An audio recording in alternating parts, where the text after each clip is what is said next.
বন্ধুরা, এই মাঘ মাসের যে কোনো একদিন যদি কুকুর বা কাককে এটি ছুঁড়ে দিতে পারেন তো আপনার দুর্ভাগ্য নিমিষেই কেটে যাবে। হ্যাঁ বন্ধুরা, আর আপনারা যদি এটি শনিবার বা মঙ্গলবারে করতে পারেন তো এর ফল 3 গুণ বেশি প্রাপ্ত হয়। বন্ধুরা, হিন্দু ধর্মে পশু পাখিদের পূজনীয় মানা হয়। বহু পশু পাখি দেবতাদের বাহনও হয়। তাই শাস্ত্রের অনুসার এই সমস্ত জীব জন্তু আমাদের বাড়িতে আসা অত্যন্ত শুভ বলে মানা হয়। কারণ যখন আমাদের বাড়িতে কোনো পজিটিভ এনার্জি বা ঈশ্বরের কৃপা হয় তখন এই জীব জন্তু বন্ধুরা আমাদের বাড়িতে এসে আমাদের তা সংকেত দেয়। কারণ সেই সব এনার্জিদের ফলো করেই এইসব পশু পাখিরা আমাদের বাড়িতে চলে আসে। তাই যদি বন্ধুরা আপনাদের বাড়িতে এই জীব জন্তু বা পোকা মাকড়ের আগমন যদি আপনি হঠাৎ করে দেখতে পান তো বন্ধুরা ভাববেন আপনাদের বাড়িতে এবার কোনো শুভ কিছু ঘটবে। এবং কিছু পশু পাখি বন্ধুরা আমাদের বাড়িতে আবার অশুভ কিছুরও সংকেত দেয়। তাই এই সব কিছুই বন্ধুরা আমরা আজকের এই ভিডিওতে জানবো।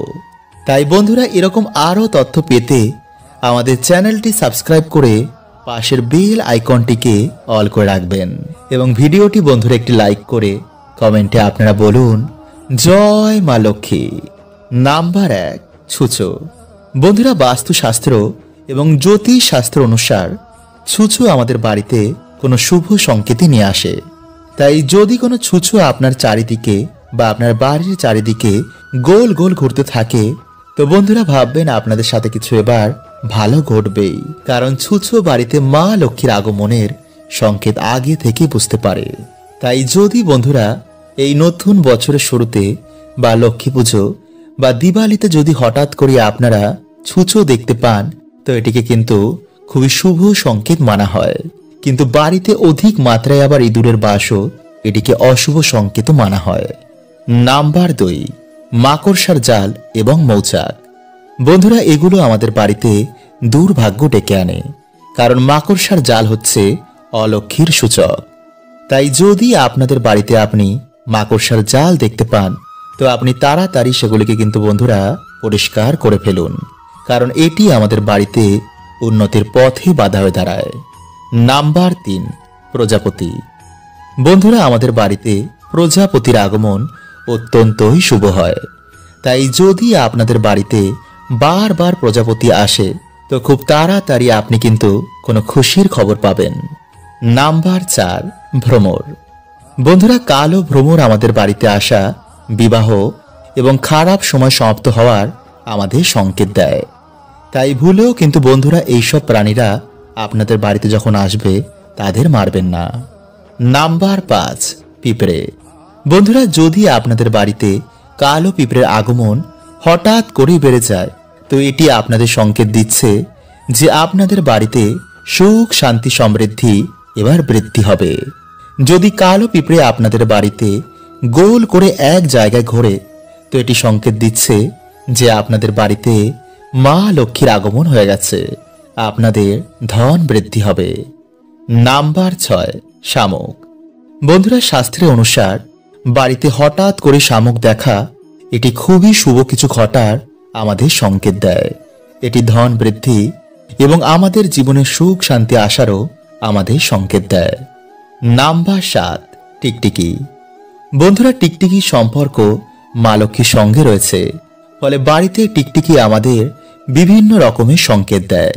বিশেষ করে যদি আপনাদের ঠাকুর ঘর বা সিংহাসনের আশেপাশে যদি টিকটিকি প্রায় দেখতে পান তো বন্ধুরা এটি আপনাদের বাড়িতে মা লক্ষ্মীর বসবাসের সংকেত দিচ্ছে। কিন্তু কালো টিকটিকি বন্ধুরা বাড়িতে দেখা এটিকে আবার অশুভ সংকেত মানা হয়। তাই যদি বন্ধুরা আপনাদের ভিডিওটি ভালো লাগে তো অবশ্যই লাইক এবং শেয়ার করতে একদম ভুলবেন না। বন্ধুরা, এই মাঘ মাসে গোমাতার কাছ থেকে এই একটি জিনিস নিয়ে বাড়িতে আসুন। এতে আপনার দুর্ভাগ্য দূর হবে, উদয় হবে সৌভাগ্যের। জীবনে কখনো কিছুর আর অভাব হবে না। যদি মাঘ মাসে এই প্রক্রিয়াটি করতে পারেন তো গ্রহদোষ, পিতৃদোষ, আর্থিক সমস্যা, রোগ ব্যাধি এই সব থেকে আপনি নিমিষেই মুক্তি পাবেন। বন্ধুরা, দেখবেন আমাদের জীবনে এমন কিছু দোষ লেগে যায় যা থেকে সহজে কিন্তু আমরা মুক্তি পাই না। অনেক পুজো পাঠ, মন্দির মন্দির ঘুরে দান পুণ্য জপ তপ করেও দেখা যায় যে যেই সমস্যা ছিল তাই রয়েছে, কিছুতেই এর থেকে সমাধান পাওয়া যায় না। জীবন যেন নরকের মতন হয়ে যায়, চারিদিকে ধার দেনা।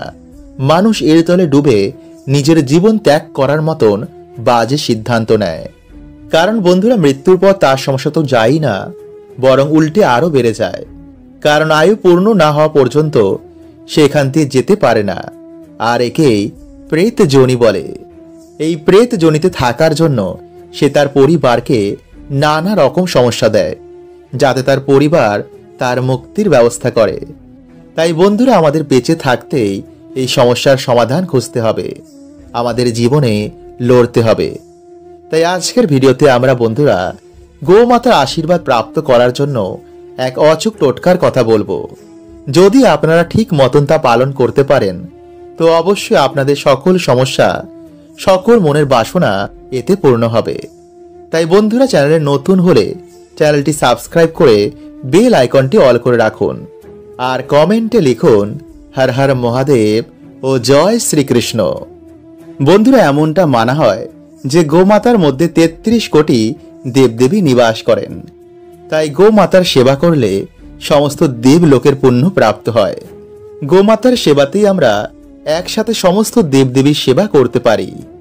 ঋগ্বেদে গোমাতাকে অমৃত সমতুল্য বলা হয়েছে, কারণ গোমাতার বক্ষ থেকে নির্গত দুধ বহু মানুষের প্রাণ বাঁচায়। এছাড়াও গোমাতা এতটাই পবিত্র যে তার আশেপাশের সমস্ত নেগেটিভ এনার্জি নাশ হয়ে যায়। যে মাটি দিয়ে গোমাতা যায় সেই স্থান ধন্য ধন্য হয়ে যায়। তাই বন্ধুরা, আপনাদের সমস্যা দূর করার জন্য প্রথমে গোমাতাকে অন্ন ভোজন করান, তারপর গোমাতার খুরের জন্য নির্গত মাটি, যাকে গোধূলি বলা হয়, তার নিজের মাথায় ঠেকান। নিজের বাড়ির চারিদিকে তা কিছুটা ছিটিয়ে দিন। এতে আপনাদের বাড়ির বাস্তুদোষ, নেগেটিভ সমস্যা, গ্রহদোষ সবকিছুই দূর হবে। আর যদি বন্ধুরা আপনারা সরল হন, আপনারা কারোর ক্ষতি কখনো না করেন, তো অবশ্যই আপনাদের ঈশ্বর মঙ্গল করবেন। তাই প্রত্যেক সপ্তাহে অন্তত আপনারা এই প্রক্রিয়াটি করুন। বলা হয় গোমাতার সেবাতে মোক্ষ প্রাপ্তি হয়। গোলোক বৈকুণ্ঠ ধাম বা ভগবান শিবের প্রাপ্তির জন্য গোমাতার সেবা করা অবশ্যই দরকার। তাই কালো গরুকে যদি বন্ধুরা আপনারা রুটি ও গুড় খেতে দিতে পারেন, তো এতে শনি ও কেতুর কখনোই বাজে প্রভাব পড়ে না। তাই যদি বন্ধুরা আপনাদের বাড়ির সমস্যা দূর করতে চান, তো অবশ্যই গোধূলি নিজের বাড়ির চারিদিকে ছড়িয়ে দিন। এতে আপনাদের বাড়ি সুখ শান্তিতে ভরে উঠবে। বন্ধুরা, এই মাঘ মাসের যে কোনো একদিন যদি কুকুর বা কাক কেটে ছুঁড়ে দিতে পারেন, তো আপনার দুর্ভাগ্য নিমিষেই কেটে যাবে। হ্যাঁ বন্ধুরা, আর আপনারা যদি এটি শনিবার বা মঙ্গলবারে করতে পারেন, তো এর ফল 3 গুণ বেশি প্রাপ্ত হয়। আর বন্ধুরা, এটা একদম পরীক্ষিত ও প্রমাণিত কথা। তাই ধৈর্য সহকারে বন্ধুরা আপনারা অবশ্যই পুরো ভিডিওটা দেখুন, কারণ কিছু নিয়মের কথা আপনাদের বলবো। যদি আপনারা ঠিক মতন পালন করতে পারেন তবেই কিন্তু কাজ হবে। বন্ধুরা, আমাদের জীবনে 3টি কারণে দুর্গতি লেগেই থাকে। 1 নেগেটিভ সমস্যা, 2 পিতৃ সমস্যা, 3 শনি মহারাজের সাড়েসাতি। আর এগুলো কিন্তু বন্ধুরা আমাদের কর্মদোষেই হয়। তাই আজকের ভিডিওতে বন্ধুরা আপনাদের যে টোটকাটি বলবো তা যদি আপনারা ঠিক মতন পালন করতে পারেন, তো আপনাদের জীবন থেকে 3টি সমস্যাই ম্যাজিকের মতন দূর হবে। হ্যাঁ বন্ধুরা, এতটাই শক্তিশালী এই টোটকাটি। বন্ধুরা, আমরা সকলেই জানি যে কাক হচ্ছে শনিদেবের বাহন। এছাড়াও কাককে যমরাজের দূত বলা হয়। আর কুকুর হলো বন্ধুরা ভগবান কাল ভৈরব দেবের বাহন। তাই ভূত প্রেত নেগেটিভ এনার্জিদের কুকুর আগে থেকে দেখতে পায়। এছাড়া কুকুরেরা গ্রহের কুপ্রভাব থেকে আমাদের রক্ষা করে। ঠিক তেমনি কাক আমাদের বাড়িতে পিতৃলোক থেকে আসা খবর নিয়ে আসে। যদি কোনো জীবাত্মা আমাদের বংশে জন্মগ্রহণ করে বা কারোর মৃত্যুর সময় হয়ে এলে কাক আমাদের আগে থেকেই সংকেত দেয়। আর এটা শিব পুরাণে ভগবান শিব মাতা পার্বতীকে নিজে বলেছেন। তাই আপনারা বন্ধুরা ভালো করে মন দিয়ে এই প্রক্রিয়াটি শুনুন। নাম্বার 1, যদি আপনারা আর্থিক সমস্যায় ভোগেন, যদি আপনারা আর্থিক উন্নতি করতে চান, তো সবার প্রথমে বন্ধুরা আপনাদের ওপর থেকে নেগেটিভ এনার্জি সরাতে হবে। তাই সামান্য কিছু লবণ নিজের হাতে নিয়ে নিজের মাথার ওপর থেকে 7 বার ঘোরান। তারপর সেই লবণ খাবারে মিশিয়ে কোনো কালো কুকুরকে 3 রাস্তার মোড়ে খেতে দিন। তারপর পিছনে ঘুরে না দেখে সোজা বাড়িতে এসে হাত পা ধুয়ে ঘরে ঢুকুন। এতে কিন্তু বন্ধুরা সে কুকুরের কোনো ক্ষতি হবে না, উল্টে সে নেগেটিভ এনার্জির নাশ হবে। তাই বন্ধুরা এই মাঘ মাসের প্রত্যেক শনিবার ও মঙ্গলবারে এই প্রক্রিয়াটি করতে পারেন। কিছু দিনের মধ্যেই আপনারা এর ফল পেতে শুরু করবেন। নাম্বার 2, কালো তিল। বন্ধুরা একইভাবে কালো তিল নিজের মাথায় 7 বার ঘুরিয়ে কাক দেখলেই ছুড়ে দিন। এতে আপনার বাড়ি থেকে নেগেটিভ এনার্জি কাক নিয়ে পিতৃলোকে চলে যাবে। আর মাথায় ঘোরানোর সময় বন্ধুরা অবশ্যই আপনাদের ইষ্টের মন্ত্র জপ করবেন। এতে কিন্তু বন্ধুরা খুব তাড়াতাড়ি কাজ হবে। আর যদি বন্ধুরা এগুলো কিছুই করতে না পারেন, তো প্রত্যেক দিন সন্ধ্যায় কিছু হাতে কর্পূর নিয়ে আপনার ইষ্টের মন্ত্র জপ করার পর মাথায় 7 বার ঘুরিয়ে বাড়ির বাইরে গিয়ে সেটি জ্বালিয়ে দিন। এতে কিছু দিনের মধ্যে আপনাদের বাড়ি থেকে নেগেটিভ শক্তির প্রভাব অনেক কমে যাবে। হরে কৃষ্ণা। ওম নমঃ শিবায়।